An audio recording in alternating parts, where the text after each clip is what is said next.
نحمده ونصلي ونسلم على رسوله الكريم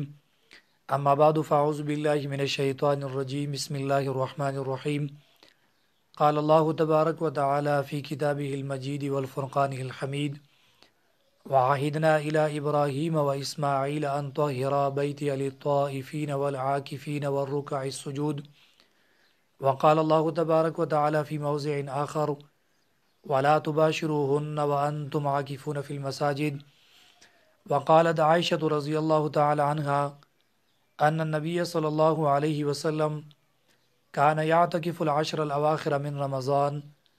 حتى توفاه الله عز وجل ثم اعتكف أزواجه بعد رواه البخاری۔ میرے واجب الاحترام قابل صد احترام معزز سامعین کرام، اللہ تبارک و تعالیٰ سے امید ہے کہ آپ تمام احباب انشاءاللہ خیر و عافیت سے ہوں گے۔ مسائل رمضان کورس میں ساتھیوں کو میں نے بتایا تھا کہ اعتکاف کے حوالے سے بھی انشاءاللہ ایک کورس کا انعقاد کیا جائے گا، تو آج سے مسائل اعتکاف کورس کا باقاعدہ آغاز کیا جاتا ہے۔ سب سے پہلے اللہ تبارک و تعالیٰ سے دعا ہے کہ اللہ تبارک و تعالیٰ ہمارے اس کورس کو میرے لیے اور آپ سب حضرات کے لیے آسان بنا دے، اور اس کورس کے مسائل کے اوپر ہمیں عمل کرنے کی توفیق دے دے۔ اعتکاف کورس کے حوالے سے چند ہدایات انشاءاللہ گروپ میں آپ کو ملے ہوں گے، تو یہاں سے باقاعدہ مسائل کا آغاز کرتے ہیں۔ اعتکاف کی فضائل کے حوالے سے احادیث مبارکہ کی کتابوں میں چونکہ بہت سے روایات موجود ہیں، تو ان روایات کو بھی تحریری شکل میں گروپ میں بھیجا جائے گا۔ یہاں چونکہ ہمارا مقصود مسائل بیان کرنے ہیں، اس لیے باقاعدہ مسائل کا آغاز کرتے ہیں۔ شریعت مطہرہ میں اعتکاف کی 3 قسمیں ہیں۔ پہلی قسم واجب اعتکاف ہیں، دوسری قسم مسنون اور سنت اعتکاف ہیں، اور تیسری قسم مستحب اور نفلی اعتکاف ہیں۔ واجب اعتکاف سے مراد یہ ہے کہ اگر کوئی شخص اعتکاف کی منت مانے، نظر مانے، تو اس اعتکاف کو پورا کرنا اس کے اوپر واجب اور ضروری ہوتا ہے۔ پھر واجب اعتکاف کی 2 صورتیں بن سکتی ہیں۔ ایک صورت تو یہ ہے کہ اگر کوئی شخص اعتکاف کو کسی شرط کے ساتھ معلق کر لے، مشروط کر لے۔ مثلا کوئی شخص یہ کہہ دے کہ اگر میرا بیٹا ٹھیک ہو گیا بیماری سے تو میں اللہ تعالیٰ کے لیے 3 دن اعتکاف کروں گا، تو 3 دن اعتکاف کرنا اس شخص کے لیے اب واجب ہے، اور یہ شرط جب پوری ہو جائے تو اس کے اوپر اعتکاف کرنا واجب ہو جائے گا۔ دوسری صورت غیر مشروط قسم کی اعتکاف ہے۔ اس کا مطلب یہ ہے کہ اگر کوئی شخص اعتکاف کی نظر اور منت مانے لیکن اس میں کوئی شرط نہ لگائی، مثلا یہ کہہ دے کہ میں اللہ تعالیٰ کے لیے 10 دن اعتکاف کروں گا، تو اب 10 دن اعتکاف کرنا اس کے لیے واجب اور ضروری ہے۔ واجب اعتکاف کے حوالے سے بھی بہت سے احکام ہیں، لیکن یہاں چونکہ ہمارا مقصد مسنون اعتکاف کے حوالے سے احکامات بیان کرنا ہے، اس لیے واجب اعتکاف کے بارے میں اگر موقع ملا تو انشاءاللہ اس حوالے سے بھی آخر میں چند احکامات بیان کروں گا۔ دوسری قسم اعتکاف کی وہ مسنون اور سنت اعتکاف ہیں۔ مسنون اور سنت اعتکاف سے مراد وہ اعتکاف ہے جو رمضان مبارک کی آخری عشرے میں کیا جاتا ہے۔ تیسری قسم نفلی اعتکاف ہے۔ نفلی اعتکاف سے مراد وہ اعتکاف ہے کہ جو واجب اور سنت اعتکاف کی علاوہ ہو، یعنی جب بھی کوئی شخص مسجد میں اعتکاف کی نیت سے داخل ہو اور وہ مسنون اور واجب اعتکاف کی علاوہ ہو، تو ہر صورت میں اس اعتکاف کو نفلی اور مستحب اعتکاف کا ثواب ملے گا۔ یہاں مسنون اعتکاف کے حوالے سے چند مسائل بیان کرتا ہوں۔ پہلا مسئلہ یہ ہے کہ مسنون اعتکاف رمضان کی آخری عشرے میں کیا جاتا ہے، لہٰذا اگر کسی شخص نے رمضان کے پہلے یا دوسرے عشرے میں اعتکاف کیا تو اس کو نفلی اعتکاف کا ثواب تو ملے گا، لیکن مسنون اور سنت اعتکاف کا ثواب اسے حاصل نہ ہوگا۔ دوسرا مسئلہ یہ ہے کہ یہ جو مسنون اعتکاف ہے یہ رمضان کی آخری عشرے میں کیا جاتا ہے، اور پھر رمضان کا عشرہ چاہے 10 دن کا ہو جائے یا 9 دن کا بن جائے، دونوں صورتوں میں اس مسنون اعتکاف کا ثواب ملے گا۔ تیسرا مسئلہ یہ ہے کہ مسنون اعتکاف یہ سنت مؤکدہ علی الکفایہ ہے۔ سنت مؤکدہ علی الکفایہ کا مطلب یہ ہے کہ اگر کسی علاقے کی چند مسلمان بھی بلکہ ایک مسلمان بھی اگر اعتکاف میں بیٹھے گا تو تمام علاقے والے پوری محلے والے کی طرف سے اعتکاف ادا ہو جائے گا اور پوری محلے والے گناہ سے بچ جائیں گے۔ لیکن اگر پوری محلے اور علاقے والے میں سے کوئی بھی مسلمان اعتکاف کے لیے نہیں بیٹھے گا تو پوری محلے والے اور پوری علاقے والے اس صورت میں گناہگار ہوں گے۔ اس کو سنت مؤکدہ علی الکفایہ کہا جاتا ہے۔ پھر اس بات میں علماء کرام کی دو رائے ہیں کہ یہ ہر بستی میں سنت مؤکدہ علی الکفایہ ہے یا ہر محلے کے لیے سنت مؤکدہ علی الکفایہ ہے۔ تو بعض حضرات یہ فرماتے ہیں کہ اگر پوری گاؤں میں بھی پوری بستی میں بھی ایک مسلمان اعتکاف کے لیے بیٹھے گا تو پوری بستی والے گناہ سے بچ جائیں گے، اور بعض حضرات علماء کرام یہ فرماتے ہیں کہ ہر محلے میں یعنی ہر مسجد میں محلے کی جو مسجد ہو اس میں اعتکاف کے لیے کم از کم ایک مسلمان کا بیٹھنا یہ سنت مؤکدہ کی ادا کرنے کے لیے ضروری ہے۔ تو لہٰذا احتیاط اس میں ہے کہ ہر محلے کی مسجد میں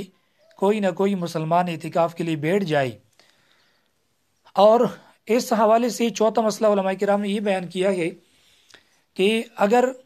کسی محلے والے اعتکاف کے لیے نہ بیٹھتے ہو تو کسی کو اجرت دے کر اعتکاف کے لیے بیٹھانا یہ سنت کی ادا کرنے کے لیے کافی نہیں ہے، لہٰذا کسی کو اجرت دے کر اعتکاف میں بیٹھانا یہ جائز نہیں ہے۔ پانچواں مسئلہ یہ ہے کہ اگر کسی محلے کی مسجد میں کوئی مسلمان اعتکاف کے لیے نہیں بیٹھا لیکن دوسری محلے سے کوئی مسلمان آیا یا دوسرے علاقے سے کوئی مسلمان آیا اور وہ اسی مسجد میں بیٹھ گیا تو ایسی صورت میں جو اس مسجد کے محلے والے ہیں وہ بھی گناہ سے بچ گئے اور ان کا جو یعنی سنت علی الکفایہ کا جو حکم ہے وہ پورا ہو گیا، اگرچہ یہ شخص اسی محلے کا رہنے والا نہیں ہے۔ چھٹا مسئلہ یہ ہے کہ مسنون اعتکاف کا جو وقت ہے یہ 20 رمضان غروب آفتاب سے پہلے شروع ہوتا ہے اور یہ شوال کی رات تک باقی رہتا ہے۔ یعنی سنت اعتکاف ادا کرنے کے لیے یہ ضروری ہے کہ معتکف 20 رمضان کو غروب آفتاب سے پہلے مسجد میں داخل ہو جائے اور وہ جو افطاری ہے وہ مسجد کے اندر کرے تو اعتکاف کا وقت 20 رمضان غروب آفتاب سے پہلے شروع ہوتا ہے اور شوال کی رات تک یعنی عید الفطر کی چاند دیکھنے تک یہ وقت باقی رہتا ہے۔ پھر یہاں پر ایک مسئلہ بھی علماء نے لکھا ہے کہ اگر عید الفطر کا چاند جو ہے وہ یعنی دن کے وقت کسی نے دیکھ لیا تو یہ جو دن ہے یہ دن رمضان کا چونکہ دن ہے اس لیے اس دن کو معتکف کے لیے پورا کرنا ضروری ہے اور غروب آفتاب تک وہ مسجد میں رہے گا۔ غروب آفتاب کے بعد جو رات ہے عید کی رات اس میں معتکف کے لیے نکلنا اس کی اجازت اور گنجائش ہے اور اس کا اعتکاف پورا ہو گیا۔ ساتواں مسئلہ یہ ہے کہ اگر کوئی شخص غروب آفتاب کے بعد بیٹھ گیا اعتکاف کے لیے تو اس کا مسنون اعتکاف نہیں ہوگا، البتہ اس کو نفلی اعتکاف کا ثواب ملے گا کیونکہ ابھی اس کا وقت اس سے گزر چکا ہے۔ آٹھواں مسئلہ یہ ہے کہ اعتکاف کے لیے داخل ہونے سے پہلے نیت کرنا بھی ضروری ہے۔ اس لیے اگر کہ کوئی شخص مسجد میں پہلے سے موجود تھا اور اعتکاف کی نیت اس نے نہیں کی تھی یہاں تک کہ 20 رمضان کا غروب آفتاب ہوا، اس کے بعد اس نے نیت کی تو اس صورت میں نیت کا اعتبار نہیں ہوگا اور ابھی اس کا مسنون اعتکاف یعنی صحیح نہیں ہوگا، بلکہ اگر وہ بیٹھے گا بھی تو اس کو نفلی اعتکاف کا ثواب ملے گا۔ اس لیے یہ ضروری ہے کہ 20 رمضان کی غروب آفتاب سے پہلے مسجد میں داخل ہو اور پہلے سے ہی نیت کرے اعتکاف کی تاکہ اعتکاف صحیح طریقے سے ہو جائے۔ یہ مسنون اعتکاف کے حوالے سے چند بنیادی مسائل تھے، انشاءاللہ اگلے کلپ میں بھی چند مسائل بیان ہوں گے۔ وآخر دعوانا الحمدللہ رب العالمین۔ نحمدہ ونصلی ونسلم علی رسول الکریم، اما بعد۔ آج مسائل اعتکاف کورس کا پہلا دن ہے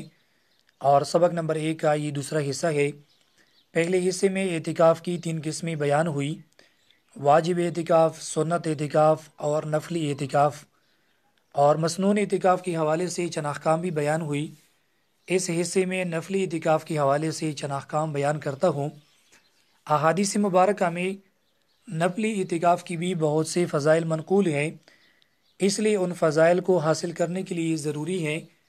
کہ نفلی اعتکاف کے حوالے سے ہمیں ان احکام کا علم ہو کہ جن احکام کو علماء کرام نے کتابوں میں ذکر کیا ہے۔ تو نفلی اعتکاف کے حوالے سے سب سے پہلا مسئلہ یہ ہے کہ نفلی اعتکاف کے لیے کوئی خاص وقت شریعت میں مقرر نہیں ہے، اس لیے اگر کوئی شخص 1 منٹ کے لیے یا 1 گھنٹے کے لیے بھی نفلی اعتکاف کی نیت کر لے اور مسجد میں گزارے تو اس کو نفلی اعتکاف کا ثواب ملے گا۔ اس لیے ہمارے اساتذہ کرام دامت برکاتہم العالیہ یہ فرماتے تھے کہ جب بھی کوئی مسلمان مسجد میں داخل ہو تو مسجد میں داخل ہونے سے پہلے وہ نفلی اعتکاف کی نیت کرے، تو جب تک وہ مسجد میں رہے گا اس کو برابر اعتکاف کا ثواب ملے گا۔ دوسرا مسئلہ یہ ہے کہ اگر کسی شخص نے نفلی اعتکاف کے لیے وقت مقرر کیا، مثلا اس نے ارادہ کیا کہ میں 3 گھنٹے مسجد میں گزاروں گا، یا اس نے ارادہ کیا کہ میں آج کی رات مسجد میں گزاروں گا، لیکن پھر بھی اگر اس کو کوئی ضرورت پیش آئی اور ضرورت کی وجہ سے وہ 3 گھنٹوں سے پہلے یا اسی رات سے پہلے وہ مسجد سے نکل آیا تو تب بھی اس کو کوئی گناہ نہیں ہوگا، اور جتنا وقت اس نے مسجد میں گزارا ہے اس کو ثواب ملے گا۔ لہٰذا نفلی اعتکاف کے لیے وقت مقرر کرنے سے بھی وقت مقرر نہیں ہوتا۔ تیسرا مسئلہ یہ ہے کہ اعتکاف کے لیے وضو کی ضرورت بھی نہیں ہے، اس لیے اگر کوئی معتکف بغیر وضو کی بھی مسجد میں وقت گزارے، اعتکاف کی نیت کرے، تب بھی اس کو اعتکاف کا ثواب ملے گا۔ چوتھا مسئلہ یہ ہے کہ نفلی اعتکاف کے لیے روزہ بھی ضروری نہیں ہے، جس طرح واجب اور سنت اعتکاف کے لیے ضروری ہے، اسی طرح نفلی اعتکاف کے لیے روزہ ضروری نہیں ہے، لہٰذا بغیر روزے کی بھی نفلی اعتکاف کیا جا سکتا ہے۔ پانچواں مسئلہ یہ ہے کہ نفلی اعتکاف ہر مسجد میں جائز ہیں، اور اس کے لیے یہ ضروری نہیں ہے کہ اس مسجد میں 5 وقت باجماعت نماز ہوتی ہو، لہٰذا ہر مسجد میں داخل ہوتے وقت نفلی اعتکاف کی نیت اگر کی جائے تو نفلی اعتکاف کا ثواب ملے گا۔ چھٹا مسئلہ یہ ہے کہ مسجد میں داخل ہونے سے پہلے اور مسجد میں داخل ہونے کے بعد نفلی اعتکاف کی نیت کی جا سکتی ہے، لہٰذا مسجد میں داخل ہونے سے پہلے بھی اگر کسی نے نیت کی یا داخل ہونے کے بعد اس نے نیت کی تو اس کو اعتکاف کا ثواب ملے گا۔ اور ساتواں مسئلہ یہ ہے کہ اگر کوئی شخص بار بار مسجد میں داخل ہوتا ہے اور پھر خارج ہوتا ہے تو ہر دفعہ وہ نفلی اعتکاف کی نیت کر سکتا ہے، اور ہر دفعہ اس کو نفلی اعتکاف کا ثواب ملے گا۔ یہ نفلی اعتکاف کے حوالے سے چند مسائل تھے۔ دوسرا جو ٹاپک ہے، عنوان ہے، وہ یہ ہے کہ مسنون اعتکاف کون کر سکتا ہے اور مسنون اعتکاف کی صحیح ہونے کے لیے شرائط کیا ہے۔ تو سب سے پہلے یہ مسئلہ یاد رکھیں کہ اعتکاف کے لیے مسلمان ہونا ضروری ہے۔ مسلمان کے علاوہ کافر جو ہے وہ اعتکاف نہیں کر سکتا۔ دوسری شرط یہ ہے کہ معتکف کے لیے عاقل ہونا بھی ضروری ہے، لہٰذا اگر کوئی مجنون اور پاگل ہے تو وہ بھی اعتکاف میں نہیں بیٹھ سکتا۔ تیسری شرط یہ ہے کہ عورت کے لیے حیض اور نفاق سے پاک ہونا بھی ضروری ہے، لہٰذا اگر کوئی عورت حیض کی حالت میں ہو، ماہواری کی حالت میں ہو یا وہ نفاس کی حالت میں ہو تو وہ اعتکاف میں نہیں بیٹھ سکتی۔ چوتھی شرط یہ ہے کہ ابتداءً جنابت سے پاک ہونا بھی ضروری ہے، لہٰذا اگر کوئی شخص حالتی جنابت میں ہو اور وہ اعتکاف کی نیت کرے تو اس کا اعتکاف شروع نہیں ہوگا۔ البتہ یہاں پر یہ بات یاد رکھی کہ اگر اعتکاف شروع کرنے کے بعد کسی شخص کو غسل کی ضرورت پیش آئی اور وہ جنابت کی حالت میں ہوا تو اس سے اعتکاف میں کوئی خرابی نہیں آئے گی، اس کی تفصیل انشاءاللہ آگے آ رہی ہے۔ پانچویں شرط یہ ہے کہ اعتکاف کی صحیح ہونے کے لیے اعتکاف کی نیت کرنا بھی ضروری ہے۔ لہٰذا اگر کوئی مسلمان اس نے پورا عشرہ مسجد میں گزارا لیکن اس کی نیت اعتکاف کی نہیں تھی تو اس صورت میں بھی اس کو اعتکاف کا ثواب نہیں ملے گا، کیونکہ اعتکاف ایک عبادت ہے اور عبادت کی صحیح ہونے کے لیے نیت کرنا ضروری ہے۔ پھر نیت کے حوالے سے چند مسائل انشاءاللہ آگے بیان ہوں گے۔ چھٹی شرط یہ ہے کہ مسنون اور واجب اعتکاف کے لیے روزہ بھی شرط ہیں، لہٰذا جو شخص روزہ نہیں رکھ سکتا وہ رمضان میں اعتکاف میں نہیں بیٹھ سکتا، کیونکہ رمضان میں اعتکاف کے لیے روزہ رکھنا بھی ضروری ہے۔ اسی طرح علماء کرام نے مسئلہ بھی لکھا ہے کہ اگر کوئی شخص اعتکاف میں بیٹھ گیا اور اس نے روزہ توڑ دیا یا اس کا روزہ ٹوٹ گیا یا کسی عذر کی وجہ سے وہ روزہ نہ رکھ سکا تو اس کا اعتکاف فاسد ہوگا، کیونکہ اعتکاف کی صحیح ہونے کے لیے روزہ شرط ہے۔ ساتویں شرط یہ ہے کہ مردوں کے لیے مسجد میں اعتکاف کرنا ضروری ہے، لہٰذا کوئی بھی مرد گھر کے اندر اعتکاف نہیں کر سکتا۔ البتہ عورتوں کے لیے اپنے گھر کی مسجد میں، یعنی وہ جگہ جہاں پر عورت نماز پڑھتی ہے، اور بعض گھروں میں نماز کے لیے ایک جگہ مقرر ہوتی ہے تو اسی جگہ میں عورت اعتکاف کر سکتی ہے،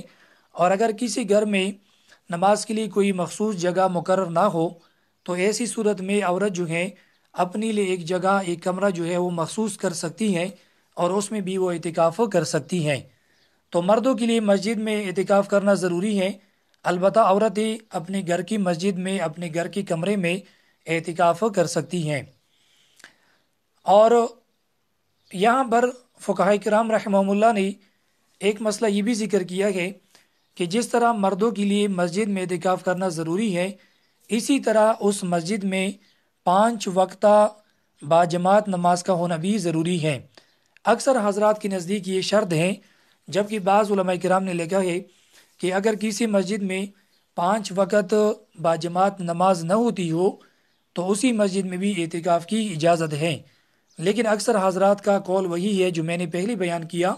اور وہ 5 وقتہ باجماعت نماز کی شرط لگاتے ہیں۔ 8ویں شرط یہ ہے کہ مسجد کے لیے مسجد شرعی ہونا بھی ضروری ہے، لہٰذا اگر کسی شخص نے ایسی مسجد میں اعتکاف کیا کہ وہ مسجد شرعی نہیں تھا، اس میں صرف لوگ نمازیں پڑھتے تھے، تو ایسی صورت میں بھی اس کا اعتکاف صحیح نہیں ہوگا۔ اس کی تفصیل یہ ہے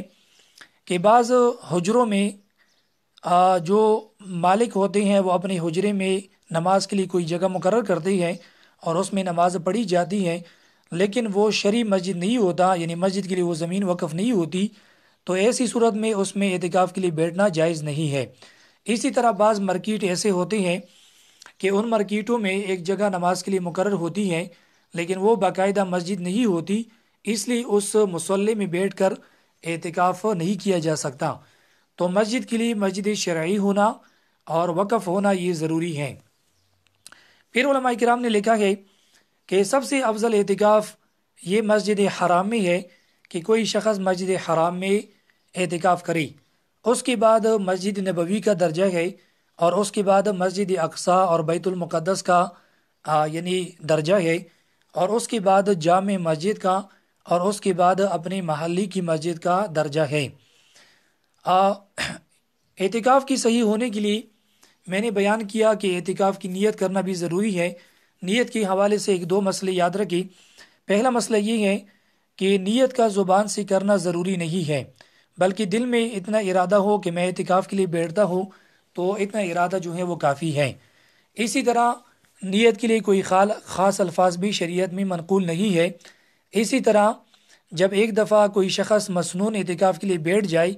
تو پھر جو ضروریات ہیں، حاجات ہیں، ان کی نکلنے کے لیے دوبارہ جب مسجد میں داخل ہو تو ہر مرتبہ نیت کرنا ضروری نہیں ہے، بلکہ ایک دفعہ، پہلی دفعہ جو نیت کی تھی وہ کافی ہے۔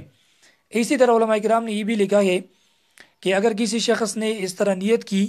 کہ میں 5 دن اعتکاف کے لیے بیٹھتا ہوں، اور اگر اللہ تعالیٰ نے مجھے ہمت دی تو میں پھر 10 دن بیٹھوں گا، یعنی 10 دن مکمل کروں گا، تو اس طرح نیت کرنا بھی شرعاً درست نہیں ہے۔ اگر کسی نے اس طرح نیت کی، یعنی ابتداءً 5 دن کی نیت کی، تو یہ 5 دن نفلی اعتکاف کے ہوں گے، پھر مزید جو وہ نیت کرے گا تو وہ بھی نفلی اعتکاف کی ہوں گی۔ اور مسنون اعتکاف کے لیے ضروری ہے کہ ابتدا سے پوری عشرے کی نیت ہو۔ اور ہمارے عوام میں دو غلط فہمیاں بھی پائی جاتی ہیں۔ پہلی غلط فہمی یہ ہے کہ عوام میں یہ بات مشہور ہے کہ کوئی عورت اگر شادی شدہ نہ ہو تو وہ مسنون اعتکاف کے لیے نہیں بیٹھ سکتی۔ یہ غلط ہے، چاہے عورت شادی شدہ ہو یا کنواری ہو، ہر حالت میں وہ اعتکاف کے لیے بیٹھ سکتی ہے، بشرط یہ کہ وہ اس کو حیض اور نفاس نہ ہو۔ دوسری غلط فہمی یہ ہے کہ بعض عوام میں یہ بات مشہور ہے کہ جس عورت کے بچے چھوٹے ہوں وہ اعتکاف میں نہیں بیٹھ سکتی۔ یہ بھی ایک غلطی ہے۔ عورت کے اگر بچے چھوٹے ہیں تو وہ بھی اعتکاف میں بیٹھ سکتی ہے، اور عورتوں کے لیے جو مسائل ہیں وہ انشاءاللہ آگے مستقل بیان ہوں گی۔ وآخر دعوانا الحمدللہ رب العالمین۔